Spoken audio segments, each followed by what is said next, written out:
Good morning. I'm Pat McConnell, and I've been at Open Door for 47 years. I've been a Christian for 47 years. I asked Jesus into my heart and asked him for forgiving of my sins, and I told him I wanted to live a life for him, and I didn't want to live for myself anymore. I was a senior in high school, and my mom and dad and my grandma lived with us, and I had a sister too, and my mom would take us to church.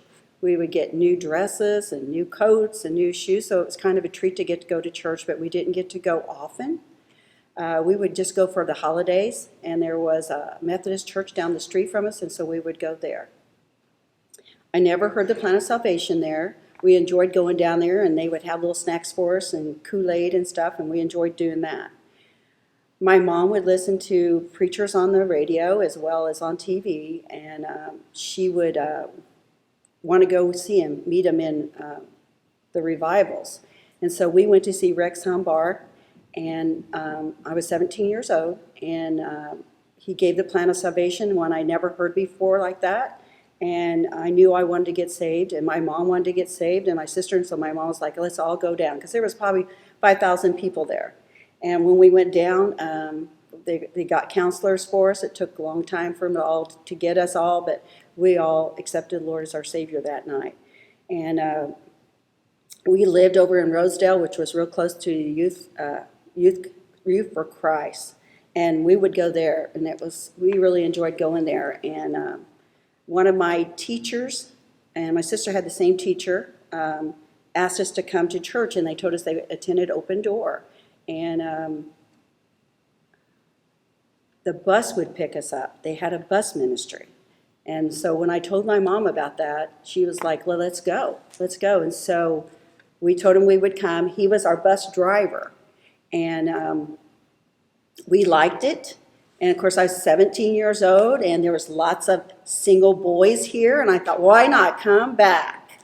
And so we did come back, and we kept coming back.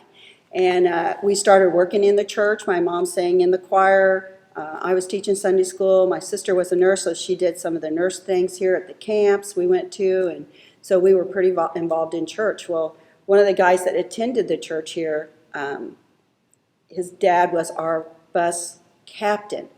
And so he started dating my sister. And so they said, we have a guy that we want to introduce you to. And I was like, oh, okay, because there was plenty here for me to look at. But they said, we know he'd be perfect for you. And so it was Bill. And so we met on a blind date. And so soon we were dating pretty regularly. And he was attending Open Door with me as well. His dad was a preacher. And he was just like, he was ready to have a little change and come to a church that he didn't feel like was being preached right at him. Even though Pastor Meyer didn't know Billy, he was still preaching at Billy because of everybody has things in their lives that they need to work on. And so we got pretty involved in the church. We dated for 6 months, and then he asked me if he could buy me a promise ring. And back then you bought promise rings before you got engaged.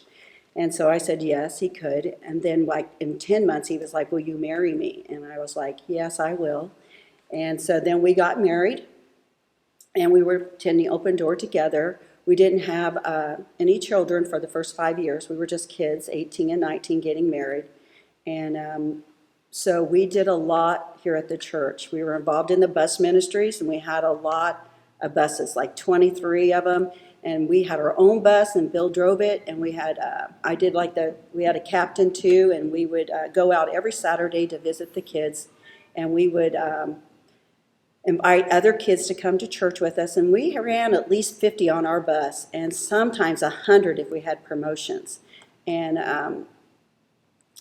as the years went by, we were thinking we would want to get involved in more things, and so I started doing a Bible study here at Open Door, and I started doing the baptism for the people at the church, and I was in the choir.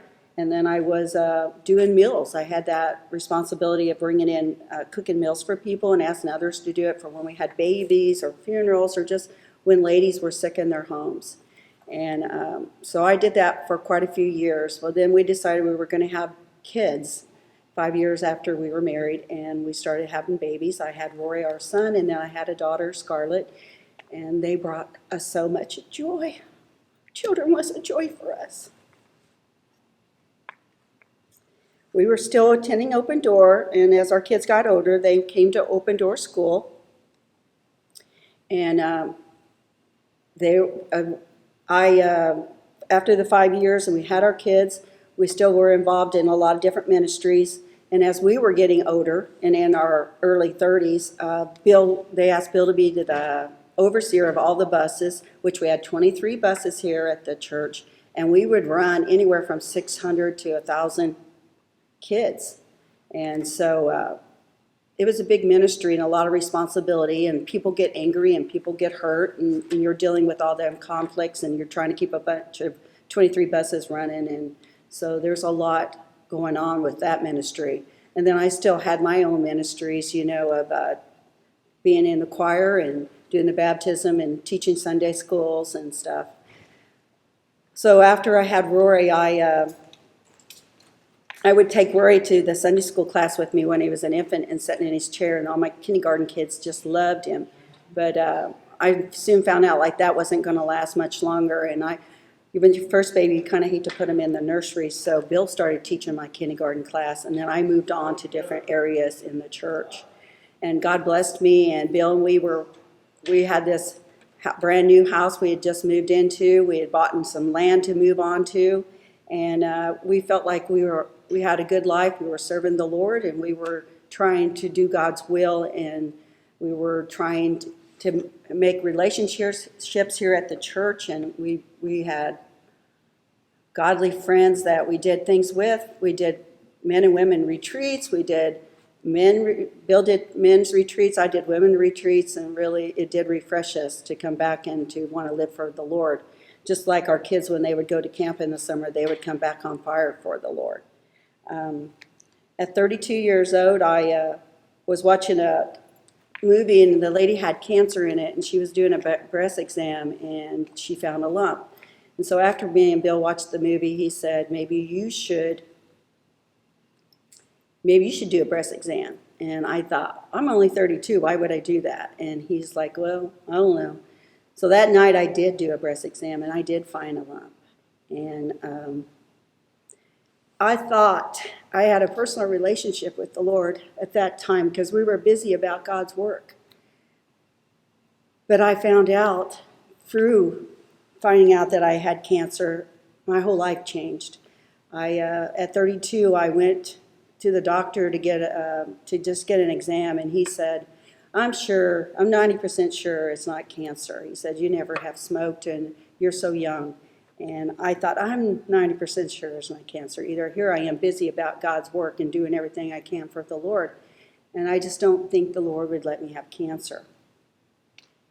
Well, so I went in. My sister's a nurse, mind you, and so she's like, she got me the doctors, and I had no doctors. I just had babies, and the man she got me was Dr. Hitchcock, and he was a Christian man, and God just brought him into my life, and I'm thankful for that. My sister was able to find all these doctors, because I didn't have any doctors except for just, regular one. And so anyway, I went in and had a biopsy done, and I remember just waking up, just barely waking up, and them telling me, Pat, it is cancer. But it's a good kind of cancer. It usually doesn't move around.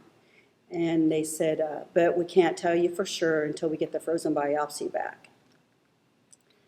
So we had to wait like 5 or 6 days and just pray and ask God that, it wasn't a bad cancer and that I would be healed from this and everything. But when I went back in, they said, it is a good cancer, but it's really it's been misbehaving. And it has moved around and is fast growing. And so you're going to have your breast removed. And I thought at 32 I couldn't do that. That's part of me. That's part of my being a woman. That would be hard to give up. And my aunts, I had 3 aunts that died of cancer. My mom didn't have cancer, but my 3 aunts had died of cancer. So really when you said the word cancer to me, it meant death to me, kind of. It didn't mean that I had a whole lot of hope. But God had a different plan for me. After I got, my sister said, you will do the surgery this week, and that doctor was like, I'm going on vacation, and she said, well, you will do it before you go on vacation, and he did. I was like, do it after vacation.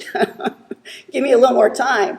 But it was just like a whirlwind. It started going quickly. I went in and had my breast removed. Was in the hospital for 8 days, and I had these 2 tubes that came way up here and came down, and they had little bags in them, and I was at the hospital for 8 days with that, and Bill stayed up there at night with me, and I had friends from the church that come up. I had a girlfriend, Lisa Keys. She came up and washed my hair because when you get your lymph nodes removed, I had 17 lymph nodes removed, and one of them had cancer in it, which meant it was doing its job because it's supposed to filter out all, infections. But they didn't know if it moved around or anything else and if it escaped the lymph nodes. And so after that, they told me after 8 days I was going to get to go home, that I had to look at myself before I could go home. And it was a good thing he had me sitting down, because when I looked at it after it was unwrapped, I passed out in the chair. But he still let me go home, he said. I was glad I was sitting down because it was that ugly. And when I got home, I had them tubes for another 8 days. My mom came home with me because I couldn't function. I couldn't take my kids to the bus or anything, and they went to Open Door, and they rode a bus, and I couldn't take them there. And my sister came home because she had this shunt put in for me, and this shunt was attached to my heart where I could take chemo. And it was like I wouldn't have to get it put in my arm like a lot of people did, because I didn't want to, because it turned your whole arm yellow. And I would take medicine, chemo 3 times a day by mouth, and I would go in and lay down, and they would put this chemo in me once a week. And pretty soon the toilet stool became my favorite place because I hugged it all the time. I was so deathly sick, and one day I was praying to ask the Lord to take me home, and then the next day I was like, Lord, I want to live for my kids.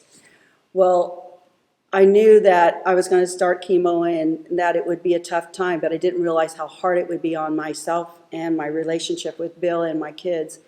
But God just intervened so many things and helped me and brought people into my life that were from the church, because I had done all them meals and stuff. People did meals for me, and I became friends with these ladies that did all this for me. And God was good, because I had to get a wig, and a friend of ours had done hair, and he got me 2 wigs, and they looked just like my real hair. No one really knew I had lost most of my hair until I was in the Christmas cantata, and Tim Barnett pulled my hair, and he felt so bad. I thought he had tears in his eyes because he thought he was going to pull my hair off, and I thought, don't pull my hair, but I didn't say that out loud.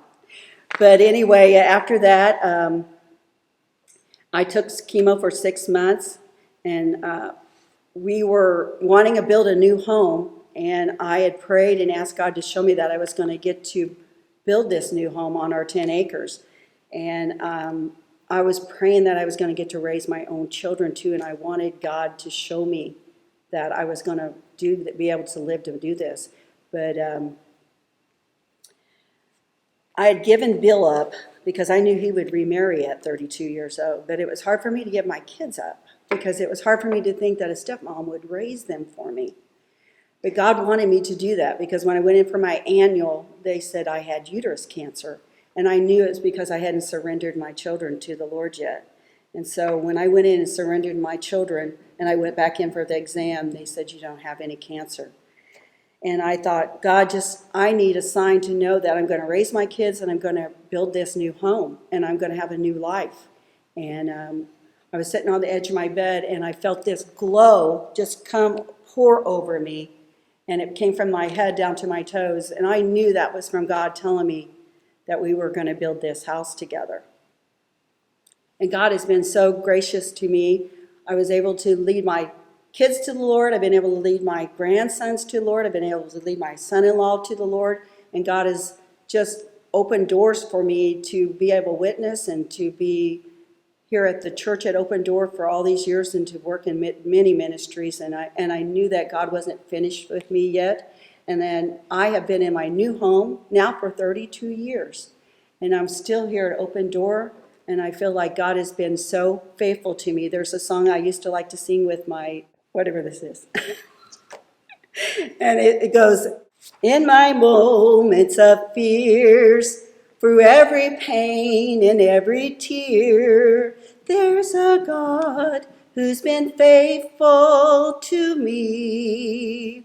When my strength was all gone, when my heart had no song, still in love he was faithful to me. Every word he promised is true. What I thought was impossible, I've seen my God do. He's been faithful. I'm good.